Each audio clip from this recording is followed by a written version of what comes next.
So, a woman's just lost her case at an employment tribunal after claiming her company discriminated against her. Oh, you're going to love this.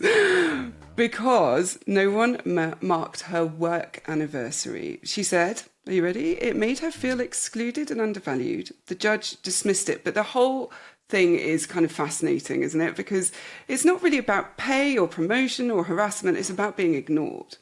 I mean, I did read that, and I thought, finally, a bit of sanity. You know, the judge basically said, "You're not allowed a celebration," and they're quite right to. Quite right. I mean, you sound relieved. Not relieved in as such, just tired of everything being a grievance. Literally, everything is a grievance. You know, we've reached a stage where nobody remembered my cake day. Oh, I hate that phrase. Yeah. Becomes an HR issue.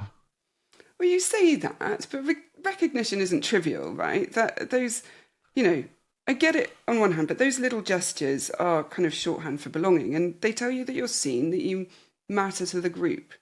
So it's important. I agree. And I agree that humans like being noticed. But there's a difference between wanting something and having a right to it. Okay. You can't legislate belonging. No. But you can design workplaces that understand it, right? These like rituals, birthdays, anniversaries, Friday donuts. It's Friday. Why haven't we got donuts? But there we go. And then they become part of that kind of psychological contract when you take them away, people notice the gap. Yeah. Because humans are deeply loss averse, you know. Kahneman and Tversky explains it brilliantly. Losing something, even a trivial social ritual, feels worse than never having it at all. And but that's not the company's fault. Right. It's just how our brains misfire. Misfire? Yes. Social exclusion activates the same brain regions as physical pain, which is the anterior cingulate cortex, and it lights up as if you've been hit. But understanding that doesn't mean that we must wrap everyone in emotional cotton wool. Yeah, I think it probably means the opposite, that we should just be conscious of the cost when we don't do it. Because if belonging is as fundamental as safety, then ignoring it is surely it's a risk. A risk maybe, but it's not negligence. I've seen HR departments twist themselves into knots over inclusive celebration policies. And, one company actually banned birthday cakes because some people didn't want to participate. So now no one celebrates anything at all, and everyone feels miserable. I mean, that's such an HR solution, isn't it? Neutrality is fairness. Yeah, exactly. God. But that kills morale faster than any toxic manager ever could. Well, yeah, and yet we know micro-recognition is just kind of saying, oh, well done, or I saw that, can change how safe people feel. And it's kind of like, it's just emotional scaffolding. No. I would call it temporary ego cushioning more than that.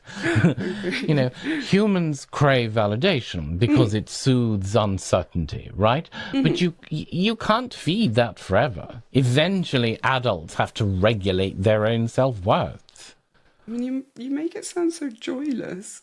No, I'm all for joy. Joy is wonderful. I just think that we confuse niceness with justice. Yes. Someone being kind to you isn't the same as being treated unfairly when they're not. I totally can see that. But the tribunal wasn't about kindness, was it? It was about pattern. The employee was saying that others were recognised and that she wasn't. And that's where fairness does come in. Okay, well, now you've wandered into my territory. So humans use what we, as psychologists, call the fairness heuristic.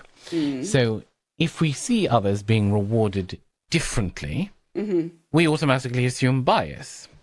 Yeah. The problem is that bias is often wrong.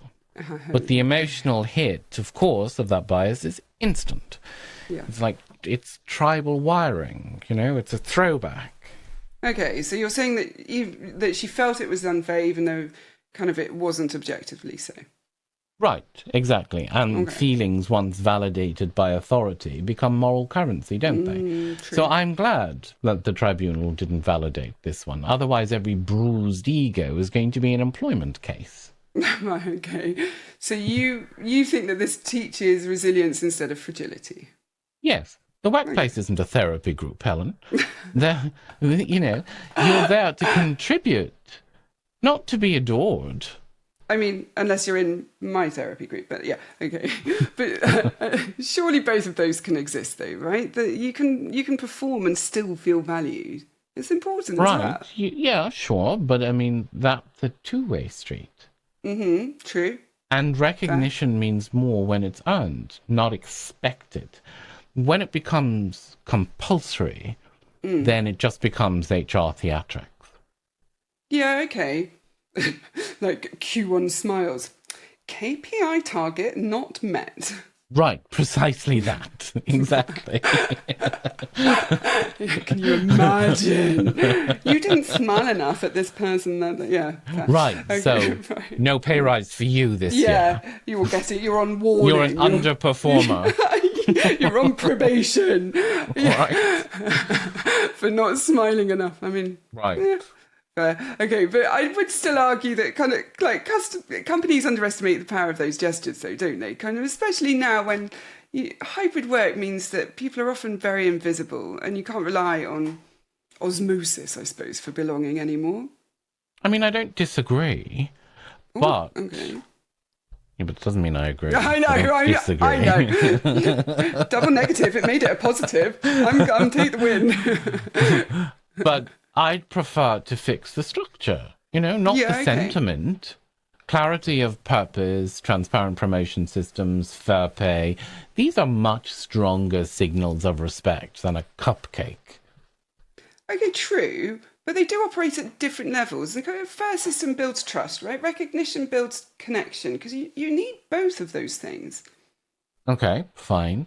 But then we reach the absurdity of HR having to schedule emotional check-ins. It's incredibly synthetic, the whole lot of it. Okay, maybe. But human attention isn't a resource. It needs intention.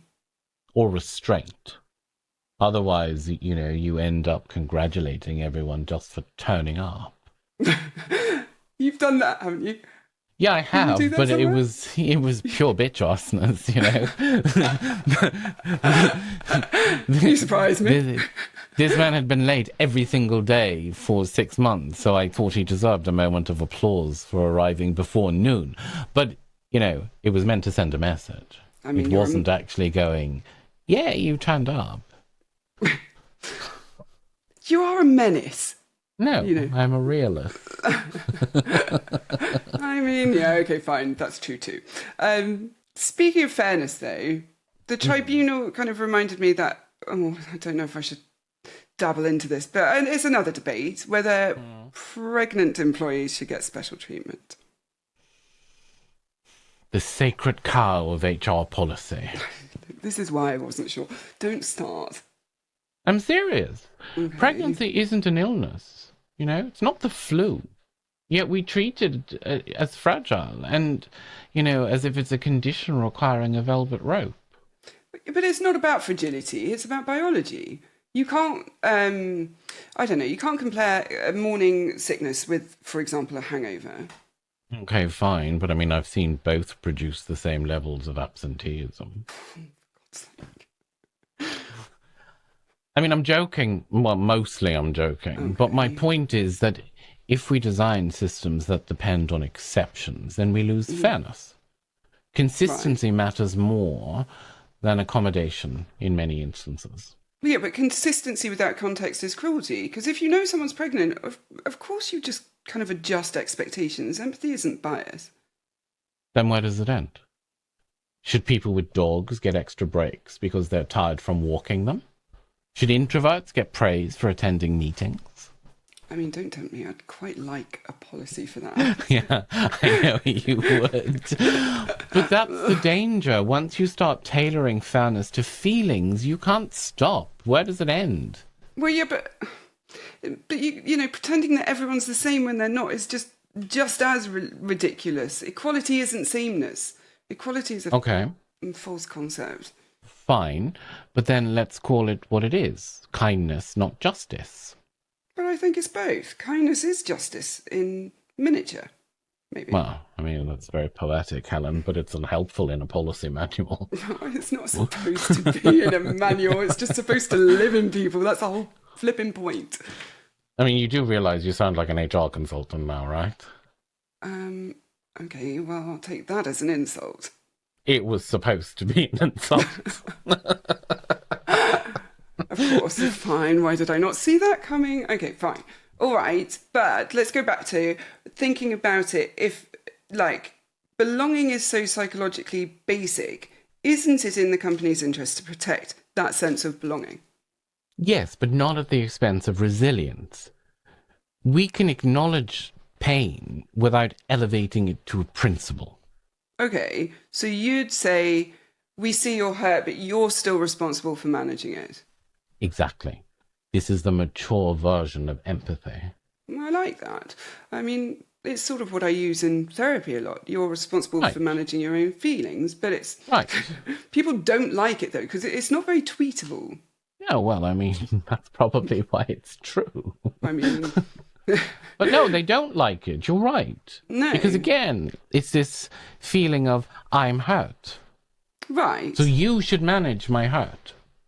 Oh, and I'm not here for that in any way, shape, or form. Unless I've directly caused it and it's really valid, then I'm not. And then actually, even if I've caused it, it's valid, and I've apologised and done everything I can to atone, and you're still hurt, that's not for me to deal with. That's for you. Exactly. Right. And then you're just weaponising it. But anyway, maybe this is that's where this whole kind of recognition thing has gone wrong, because we've confused visibility with value, and people do. They want tangible proof that they matter. And we matter. Of course they do. Yeah, absolutely, because social media has trained us to need it. Likes and hearts and work anniversaries. It's all the same dopamine loop, isn't it? Yeah, absolutely. It was all external validation, not internal. We're no longer looking for internal validation. Oh, this comes back to my whole thing around identity. But okay, let me just ask you then, what is the answer in this sort of situation? Stop chasing applause. Start building confidence. Nothing feels as good as knowing that you're genuinely useful.